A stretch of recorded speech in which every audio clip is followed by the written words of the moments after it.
In a city where secrets rot beneath the surface of glamour and power, nothing stays buried for long. And when the truth claws its way into the open, it doesn't whisper, it screams. Deacon Sharp had always known Sheila Carter was dangerous. But love, in its most twisted form, had blinded him to the full extent of her games until now. He had been tracking odd behaviors for weeks. The quiet phone calls, the sudden protectiveness over Luna, the subtle manipulations behind the scenes. It wasn't just concern. It was control. Deacon finally dug deeper, hacking into hidden records, cross-referencing surveillance footage, and pushing contacts who owed him favors. And when the truth came crashing in, when he saw how deeply Sheila had embedded herself in Luna's life, how far she'd gone to shield the girl from consequences that could land her in prison, it was too much. He confronted her in the apartment, voice calm but eyes burning. "You lied to me. Again. And not just about some stranger on the street. About Luna. About what you did to cover her tracks. You've been manipulating this entire family behind everyone's back." Sheila, for once, didn't fight it. "I did it for her. I did it to protect her." "You don't know everything." "I know enough," Deacon replied. "And unless you come clean, completely clean, I'm filing for divorce." The words hit harder than either of them expected. For a moment, the room went cold. Sheila didn't cry. She didn't beg. Instead, she made a counteroffer. "I'll tell the truth. But only if you destroy the security footage." It was footage that could have changed everything. Video evidence from outside the Spencer estate the night of the party. Footage showing Luna sneaking out, flustered, shaken, and not alone. Enough to raise questions. Enough to reopen cases. Enough to send her to prison. But Deacon was torn. He had built something fragile and fleeting with Sheila, and though it rested on chaos, it was his. Yet now it was collapsing. On the day of their court date, everything was supposed to end.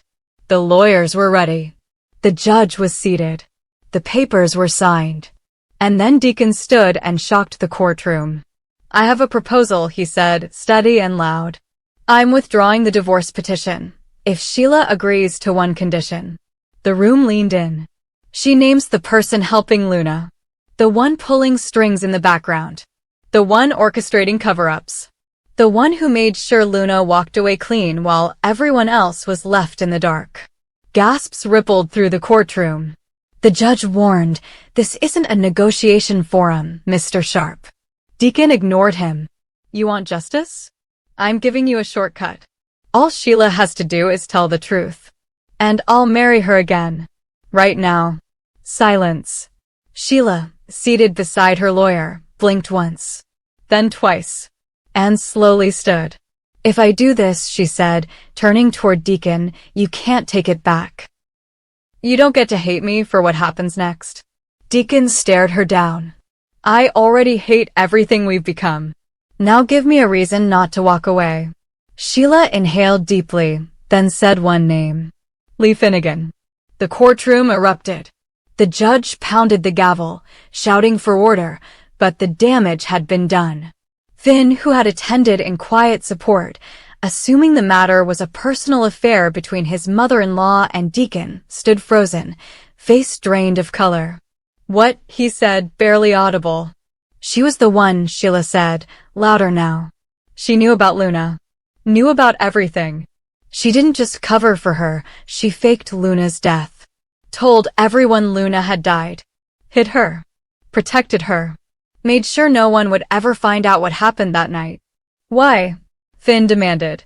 Sheila turned to him, almost soft now. "Because she believed she was saving the family. That the scandal would destroy you. That if the truth came out about what Luna did, it would ruin your career, your name, everything. So she lied. She buried the past. Literally." Finn was shaking. "You're telling me my mother staged a death? To protect Luna? She made it disappear. And it worked. Until now." Before anyone could speak again, Luna stepped into the courtroom, summoned by the chaos. She looked pale, almost ghostly. "I didn't know she faked my death," she said quietly. I thought I thought I was just being hidden. But I swear I didn't ask her to do that. You let everyone think you were dead? Finn demanded. I didn't ask her to. Luna shouted, voice cracking. She did it on her own. She thought it was best. She stopped. Everyone was watching. Her breathing was heavy. I'm pregnant. The words silenced the room all over again. Finn's head snapped around. You're what? I'm pregnant, Luna repeated. I found out last week. I haven't told anyone yet. But it's true. I don't know what that means for us, for anyone, but it's real. The judge slammed the gavel again. We are adjourned for the day. All parties will reconvene after formal review of these allegations. But the courtroom had already descended into chaos. Outside, Finn confronted Sheila and Deacon. You knew this the whole time? Deacon shook his head. I found out piece by piece. I didn't want to believe it. But now you see what we're dealing with. Anley? Finn asked, voice cold. I'm sorry, son, Sheila said. But your mother has more blood on her hands than I ever did. Finn stormed off, his world unraveling. He didn't know what to believe. His mother, an esteemed doctor, was suddenly implicated in one of the most elaborate cover-ups the family had ever seen. And Luna, the woman he had once trusted, was carrying a baby whose future now sat under the weight of scandal. Inside, Deacon walked to Sheila, took her hand, and said only one thing, let's finish what we started. They walked to the courthouse chapel in silence and were married again within the hour. And somewhere deep in Los Angeles, Lee Finnegan was already preparing her next move, because secrets don't die in this town.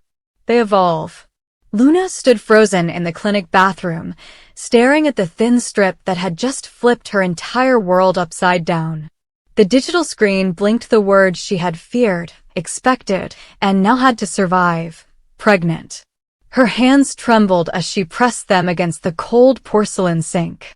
Everything was real now, undeniably, inescapably real. The timing, the father, the implications. And worst of all, the war it would trigger. When Will Spencer got the call, he didn't speak for 10 full seconds. His voice, when it finally came, was a whisper of disbelief. Are you sure? Yes, Luna replied, flatly. I've tested twice. It's confirmed. Will's response was instantaneous panic. He dropped the phone. Pacing around the Spencer boardroom, he muttered curses under his breath, hands tugging at his hair. The weight of it all crashed down on him, the headlines, the family, the betrayal, the obligations, the legacy. A child. His child. With Luna. But while Will was spiraling, the rest of the storm began to gather at alarming speed. Electra, his longtime girlfriend, furious, betrayed, and humiliated, showed up at the Spencer building an hour later, high heels stomping like gunfire through the marble corridors. She burst through Will's office door with murder in her eyes. You knocked her up, she shouted, not caring who was listening. You cheated on me with her and now she's pregnant? Will barely got a word in before a vase shattered against the wall and Electra stormed out, slamming the door behind her. She didn't wait for explanations. She didn't need them.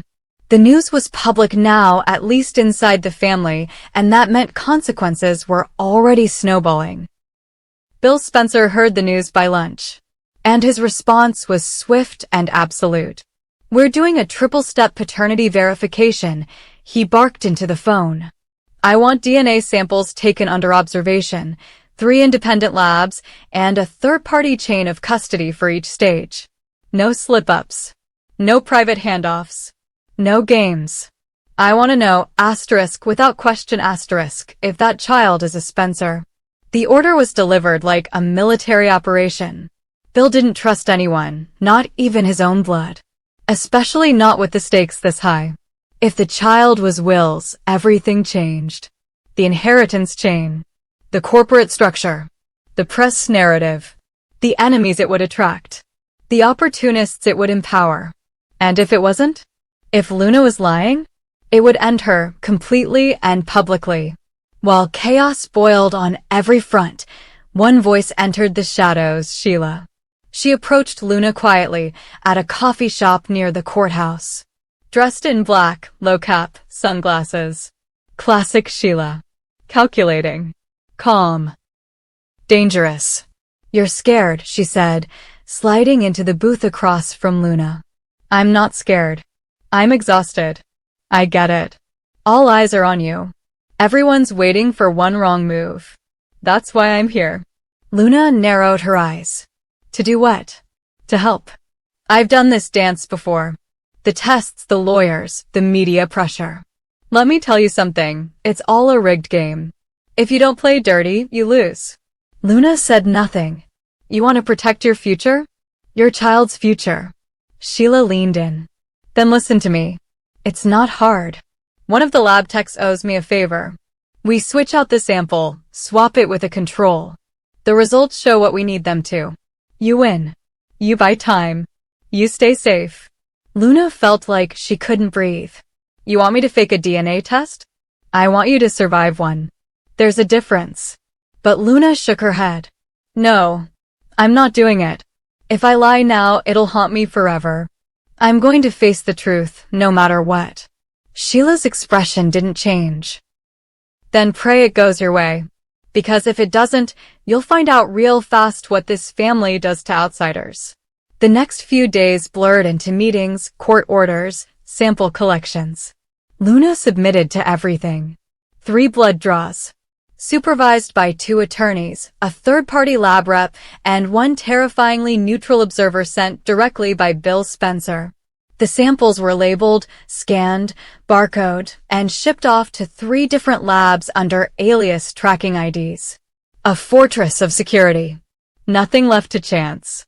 The court set the announcement day for a public disclosure, an unprecedented move, demanded by Bill and granted by a judge who wanted transparency after allegations of past manipulation. The Spencer family sat on edge. Will, tense and pale. Electra, nowhere to be seen.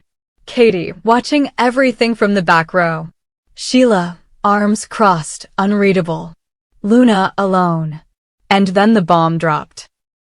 As the clerk approached the bench with the sealed results in hand, the judge paused, confused. A rustle of papers. A whispered conversation. And finally, a stunned announcement. Due to evidence of irregular activity and potential interference, the results of the paternity test have been sealed pending federal investigation. This court is prohibited from releasing the information at this time. Shock erupted in the room. Will stood. What interference? What the hell does that mean? The judge banged the gavel. Until the chain of custody investigation is complete, no result will be admitted. This session is suspended. Reporters outside erupted. The Spencer building went into lockdown. Social media lit up with rumors, tampering, cover-ups, betrayal. And somewhere far from the courthouse, a dark ocean lapped against jagged rocks. The night was quiet until a splash cut through the silence. A gloved hand let go of a small plastic vial. Inside it, a clear tube marked with a tracking ID number. It sank quickly. The hand retreated.